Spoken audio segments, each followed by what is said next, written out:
Depuis l'âge de 8 ans, je forge, j'ai pas l'intention d'arrêter. Quand on fait ce genre de métier où on explore, c'est comme dans la vie. Chaque erreur, c'est une compétence. Puisque chaque erreur, on la recommence pas. J'ai toujours fait en sorte que je travaillais pour moi. Moi, je suis sûr que c'est bien fait. On m'appelle Rubéus. Je suis l'un des derniers forgerons à travailler de façon traditionnelle en France.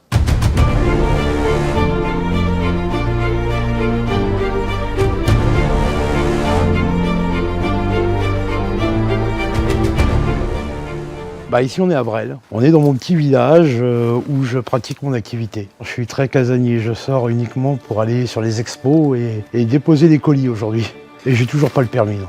Alors c'est une tenue médiévale et en fait à chaque fois que je travaille j'essaye de rentrer dans les personnages de l'époque. C'est ma bulle temporelle. On peut te suivre dans ta bulle temporelle? Vas-y, on y va, c'est parti. C'est un peu le bordel parce que j'ai pas le temps de m'occuper des extérieurs et tout. Je passe 18 heures quasiment par jour ici entre les réseaux et mon activité. Alors ici on a le foyer, c'est une forge que j'ai fabriquée moi-même. On a 2 feux qui sont alimentés par une soufflerie. Mais ce que j'aime le plus faire, c'est de redonner vie à des aciers qui servent plus à rien d'une certaine façon. Ça, c'est un ressort d'amortisseur. Et aujourd'hui ça vaut plus rien quoi. À la ferraille ça coûte rien du tout. Et dedans on peut lui donner une seconde vie. Depuis l'âge de 8 ans je forge. Il n'y a rien qui pourra m'arrêter, mis à part peut-être la maladie et la vieillesse. Et encore, c'est une morsure en fait, c'est quelque chose qu'on ne peut pas expliquer. Je suis vraiment privilégié, j'ai pas l'impression de travailler, je prends du plaisir. Chaque soir je me couche avec la joie de me lever le lendemain et chaque matin je suis heureux de me lever pour pouvoir aller faire mon activité. Bon, le marteau il fait quand même 5,5 kg et il faut quand même envoyer dedans pour pouvoir déplacer la matière et tout. Ça conserve un peu et il n'y a pas besoin d'aller à la gym le soir ou quoi.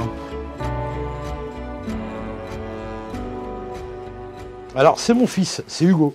Moi qui forme Hugo actuellement, je lui apporte déjà un socle qu'il n'a pas besoin d'explorer puisque je lui apporte déjà des techniques que moi j'ai découvertes. Et lui du coup, il part déjà de cette base-là, donc il ne peut que être meilleur que moi. Et déjà dans les pièces qu'il réalise actuellement, il a son style, il a sa façon de faire, il est plus dans la finesse des lames, il a son style à lui, il m'a déjà sorti des super belles pièces. Et non franchement c'est des métiers d'une vie. N'oublie pas, la technique, c'est comme si ton bras c'était un marteau pilon. Tu frappes toujours au même endroit et tu dis c'est ton autre bras qui se déplace. Toi tu continues à frapper. Pas toujours. C'est un peu compliqué quand même. Pour moi, forger c'est super technique. En fait on s'en rend pas compte comme ça, on a l'impression que c'est simple, mais c'est super dur. L'année dernière, sur les événements et tout ça, ça a été une année difficile. Il pleuvait tout le temps, on avait très peu de visites sur les marchés et tout. Et donc ça a été une année très compliquée au point que j'avais peur d'être obligé de mettre la clé sous la porte. Et au mois de janvier, en fait, on a créé une boutique en ligne pour nous espérer d'avoir un peu de visibilité. Et Hugo a décidé de me lancer sur les réseaux, sur le réseau TikTok. Du premier jour, ça a démarré, ça a explosé. Je voyais déjà beaucoup de personnes faire des petits lives, je me suis vraiment dit pourquoi pas essayer, l'histoire qu'ils puissent discuter en même temps pour l'occuper, c'était vraiment pas du tout dans le but de faire réellement ce qu'on fait là.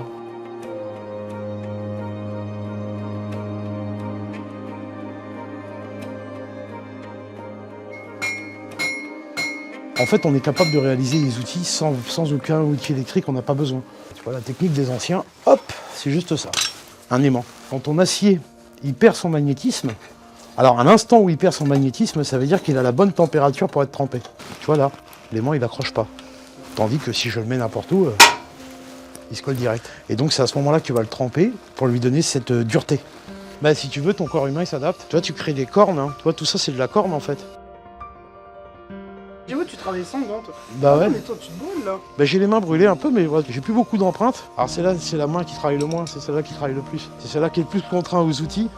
Et j'ai pas besoin de gants. Et c'est quand même le côté pratique. Ouais, le corps il s'adapte à tout. C'est génial. Avant je mettais des gants comme tout le monde, mais à force, tu sais, les gants ils se craquent, ça brûle, ça machin. Mais à la fin, tes mains s'adaptent et tu as beaucoup plus de facilité à travailler sans. Alors c'est pas bien, hein, je conseille à tout le monde d'utiliser des EPI.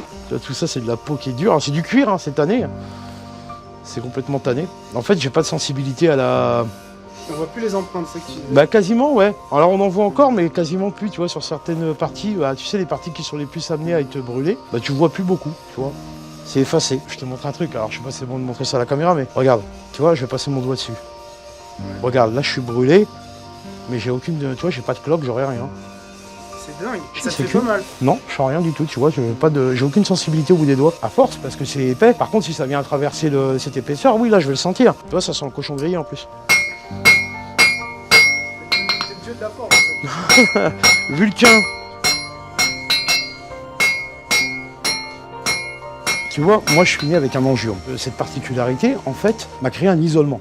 Ben moi, je regrette pas cet angiome, si tu veux, parce que on est qui on est, voilà, on est comme on est, et on n'a pas à avoir honte de ce qu'on est. À force, si on joue un rôle, on s'entoure de personnes qui ne nous ressemblent pas. Il faut rester soi-même, et en restant soi-même, si tu veux, ben les gens qui viennent t'entourer, qui te rejoignent, en fait, c'est des gens qui sont comme toi.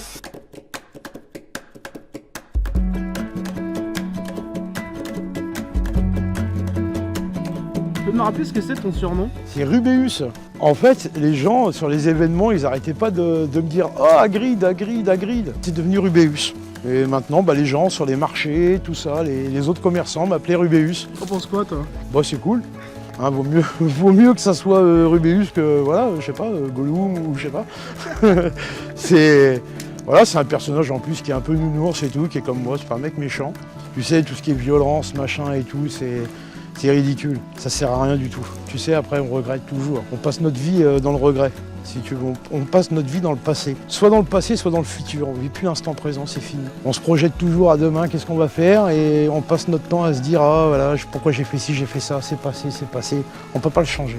Et le futur, on sait pas, on peut pas le prévoir, réellement. Donc autant profiter un peu des instants. C'est toujours l'argent qui est le moteur, alors que l'argent c'est quelque chose d'éphémère, un jour on en a, le lendemain on n'en a plus, et aujourd'hui on oublie un peu tout ça si tu veux, et justement le côté passion il vient de là, hein. Tu sais, passion ça veut dire souffrir, l'étymologie du mot vient de la souffrance, et c'est un peu ça, parce qu'on se consacre à quelque chose, et quand tu retires ce facteur argent, bah, tu te rends compte que tu es heureux en fait. L'argent divise, hein. C'est ce qui crée des querelles de voisinage, des querelles familiales, parce qu'il y a un décès et tout, on se recueille même plus sur les corps, on pense plus à cet héritage, à tout ça. Et moi, je pense que la vraie richesse, elle est dans la simplicité. Tu sais, tu obtiendras beaucoup plus de choses d'une personne qui n'a rien que d'une personne qui a tout. Une personne qui a tout, elle a envie de garder, elle conserve. Le Christ va frapper, en fait. Si tu veux, c'est la croix, c'est le logo que tu vois sur le drapeau qui va venir s'imprimer. Alors, tu vois, il a été béni par le père Jacinto. Donc, c'est le prêtre de notre paroisse qui me bénit mes poinçons. Donc là, celui-là, il est un peu usé. J'en ai un autre d'avance, mais il n'a pas encore été béni, donc je ne peux pas l'utiliser. C'est la signature un peu. C'est ça. Les gens savent que voilà, cette croix, bah, ça vient d'ici. Tu vois, elle est imprimée dessus. Alors, quand on va refroidir, tu le verras mieux, c'est encore un peu rouge. Ah, on y est presque.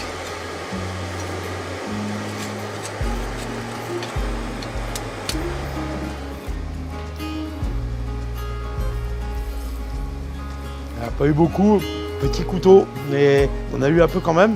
On va tester la trempe. Donc le test de la trempe à la lime. Donc il faut, si l'acier devient plus dur que ça, donc là tu vois c'est une bonne trempe, l'acier n'accroche plus.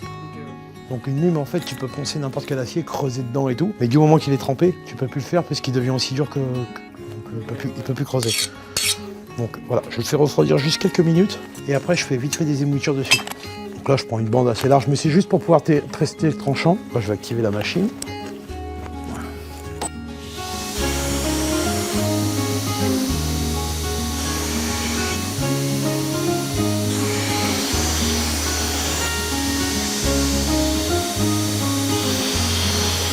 Je vais couper un clou. Pour vérifier mon tranchant, si la trempe a été bonne ou pas. Alors logiquement, il faut que je fasse un revenu avant, mais là, bon, bah, pour la démonstration, je le fais maintenant. Et là, tu peux voir que le tranchant, il est légèrement déformé, mais c'est quasiment rien, quoi. Le coup, parce que là, c'est très fin, je viens de faire les moutures, donc là, le tranchant est très fin. Mais on est quand même sur quelque chose de bon, quoi. Au niveau du tranchant, sinon, ce serait complètement déformé. Il aurait carrément pris le truc, tu vois, c'est vraiment en surface, quoi. Tu vois, tu peux raser avec. Et donc, tu vois, ça, tu pars d'un ressort d'amortisseur. Et tu arrives à ça, et ça, tu vois, là, il a été protégé à la cire. Et c'est un outil traditionnel que tu peux garder. T'es fier devant chaque œuvre que t'as fait? Ouais, parce que si tu donnes vie à quelque chose. Tu crées, tu détruis pas. Et après, bah voilà, tu sais que ça sera l'outil de quelqu'un qui s'en servira tous les jours, ou pas, qui le gardera en collection. Et bah, ça fait plaisir. C'est pas inutile, je pense que, tu vois, comme tout ce qui est artisanal, c'est pas inutile, il n'y a rien d'inutile.